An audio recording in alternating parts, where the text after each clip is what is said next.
Chechen strongman to President Putin. If Saudi Arabia tries to destabilize Russia, I shall bring you the skull of the Saudi pagan monarch in a golden tray so you can use it as a drinking cup. The head of the Russian Federation's Chechen Autonomous Republic, Ramzan Kadyrov, in a meeting with President Vladimir Putin, vehemently condemned the Saudis' heinous crimes against civilians in the war-scarred Syria, saying the Saudi regime is exploiting Washington's political paralysis in the dying months of the Obama's administration. We have information indicating that the Saudi regime seeks to destabilize our beloved Chechnya and plunge it in yet another bloody ethnic civil war. Our intelligence apparatus arrested a score of deceived young Chechens recruited by Saudi Arabia to carry suicide attacks in public places. Saudi intelligence agencies also clandestinely smuggle weapons into Chechnya, like Stinger missiles, and bribe a few corrupt personnel to get nasty little weapons where they needed to be. Moscow Times quoted Kadyrov saying on Thursday, "The entire world stands idle as hundreds of thousands of civilians murdered by a bevy of Saudi senile cutthroats. The future generations, I believe, will put Saudi king's name juxtaposed to diabolical figures such as Hitler and Franco's Spain." Mr. Kadyrov said in a face-to-face meeting with President Putin in the Kremlin added, "The head of the General Secret Service of the Saudi Arabia, Khalid bin Ali al-Humaydan, and several American arms dealers met with Chechen rebel leaders in Ankara, where they agreed to begin a new wave of insurgency. If Saudis try to destabilize my republic, I shall bring you the head of the pagan Saudi king in a golden tray and make his skull a jeweled drinking cup for you, Mr. President," Chechen strongmen ostensibly said, a former rebel himself during the Second Russo-Chechen War. For his part, Mr. Putin added that Russia is God's last day vengeance upon Saudi dictators who committed the most atrocious crimes against innocent Christians and Muslims alike. Throughout our glorious past, Russia has been the true defender of the faith, and I warn the satanic forces in the Saudi Arabia to desist wreaking havoc in the Syrian Holy Land, where Apostle Paul preached the good news. Otherwise, Saudis must know that their time of calamity and indeed is in hand.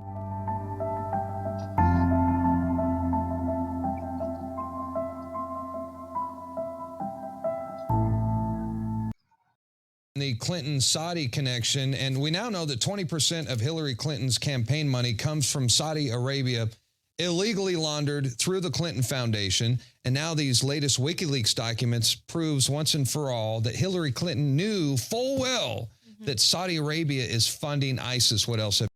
It's now Hillary Clinton who wants to start an air war with Russia over Syria by calling for a no-fly zone.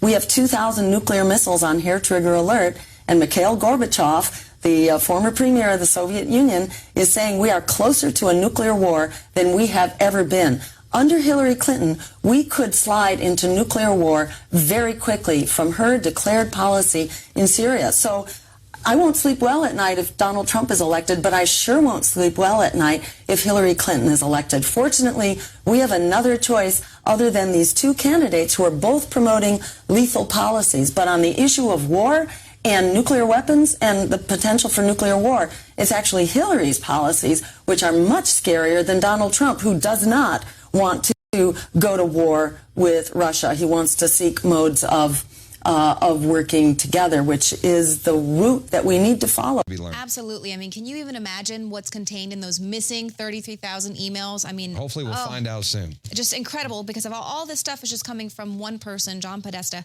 So we know Hillary says Saudi Arabia and Qatar are funding ISIS.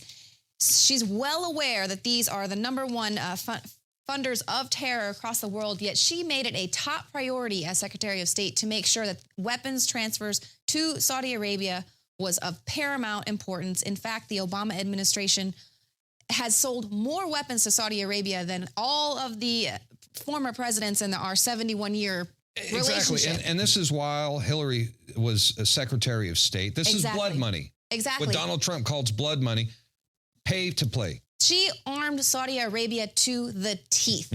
Okay, but now this is why WikiLeaks actually just tweeted this out today, that this is one of their favorite pairings in this Podesta leak, is the fact that Hillary knew Saudi Arabia and Qatar are funding ISIS, and then her husband, Bill Clinton, accepted a $1 million birthday check from Qatar. They said, hey, we're going to be in the same area. We'd really love to just get 5 minutes of his time so we can give him his birthday check, $1 million.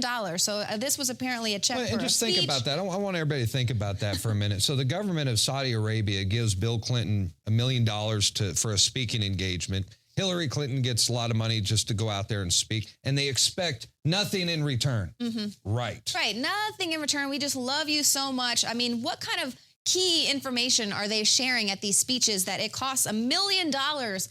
And then they have to say, can we just have 5 minutes of your time, Bill, so we can give you this check? Here is now another from the latest release of hacked emails from WikiLeaks. In a private email exchange between Clinton and campaign manager John Podesta back in 2014, Clinton acknowledges Saudi Arabia and Qatar were providing financial and logistical support to the Islamic State. Hillary Clinton says that the governments of these two countries are funding ISIS. We need to use our diplomatic and more traditional intelligence assets to bring pressure on the governments of Qatar and Saudi Arabia, which are providing clandestine financial and logistic support to ISIL and other radical Sunni groups in the region. Needless to say, this is the very same Saudi Arabia and Qatar who have donated north of $30 million to the Clinton Foundation, and the very same Saudi Arabia which struck a record-breaking arms deal with the United States when Hillary Clinton was in charge of the Department of State. Were the governments funding other radical Sunni groups in the region? Absolutely, and Hillary Clinton should know that very well, because they included funding of radical groups in Libya before and after the overthrow of Gaddafi that contributed to the destabilization there, ultimately leading to the tragedy in Benghazi on September the 11th, 2012. We came, we saw, he died. The Hillary Clinton documents released today by WikiLeaks make more clear than ever just how much is at stake in this election. So much corruption. This is amazing. Check it out. Here are some of the details. The WikiLeaks documents include an email from Hillary Clinton, who was Secretary of State at the time, to John Podesta, who is now her campaign chairman. And Hillary says in the email exchange that the governments of Qatar and Saudi Arabia are providing financial and logistic support to ISIL terrorists and other radical Sunni groups in the region. Wow. But wait a minute. If these governments are supporting terrorism, why the hell would Hillary Clinton accept money from them? Well, they don't call her Crooked Hillary for nothing. And it's no secret that the government of Saudi Arabia is also bankrolling Hillary's presidential campaign. Yes, I know it's illegal. Foreign countries are not allowed to influence the outcome of U.S. elections. But if you haven't figured it out by now, Hillary Clinton is above the law, and she is the ultimate globalist puppet candidate, and she's working for the establishment, and she will accept money from anybody. And not only are the Saudis supporting ISIS, they also funded and trained the 9/11 hijackers. I bet you didn't hear that on CNN, did you? Google search the 28 pages. It finally proves without a doubt that the 9/11 conspiracy theorists were right all along. And the redacted 28 pages from the 9/11 report are now declassified. Well, most of it anyway. 15 of the 19 hijackers were indeed from Saudi Arabia, and they were in contact with members of the Saudi government, including the Saudi royal family, who assisted the 9/11 hijackers. This is an act of war. FBI sources confirm in the 28 pages that the government of Saudi Arabia had connections to al-Qaeda. In fact, we now know that Prince Bandar, the Saudi ambassador to the U.S., well, his name came up multiple times in the 28 pages, including a money transfer of $130,000 from Prince Bandar's family checking account directly to one of the hijackers' Saudi handlers in San Diego. So there you go. We have a direct link from Prince Bandar to the 9/11 hijackers. I think that might be newsworthy, don't you? And don't forget, it was George W. Bush who wanted the 28 pages kept secret. Let us never tolerate outrageous conspiracy theories concerning the attacks of September the 11th, malicious lies that attempt to shift the blame away from the terrorists themselves, away from the guilty.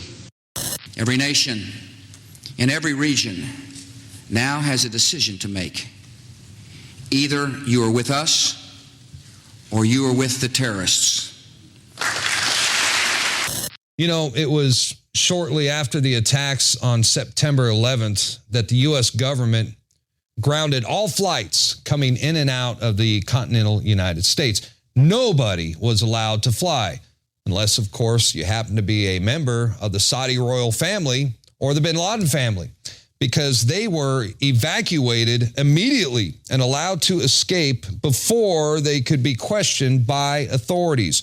And during that same time, President George W. Bush and Prince Bandar, well, they were hanging out together on the White House balcony smoking cigars. I tell you what, I would have loved to have been a fly on the wall during that moment in history. You know, they used to call Prince Bandar Bandar Bush because of his close relationship to the Bush family. I mean, they used to vacation together.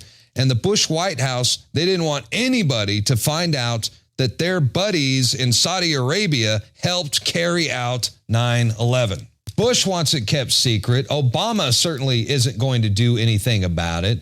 And now that we know that Hillary Clinton is all aware of all this, well, she's not going to do anything about it either, as long as the Saudis keep giving her money. And of course, they were rewarded just like everyone else who contributes money to the Clinton Foundation. The biggest arms deal in Saudi Arabia's history happened shortly after donating millions of dollars to Hillary. So when you think about it, the people who were responsible for this are now funding Hillary Clinton's presidential campaign.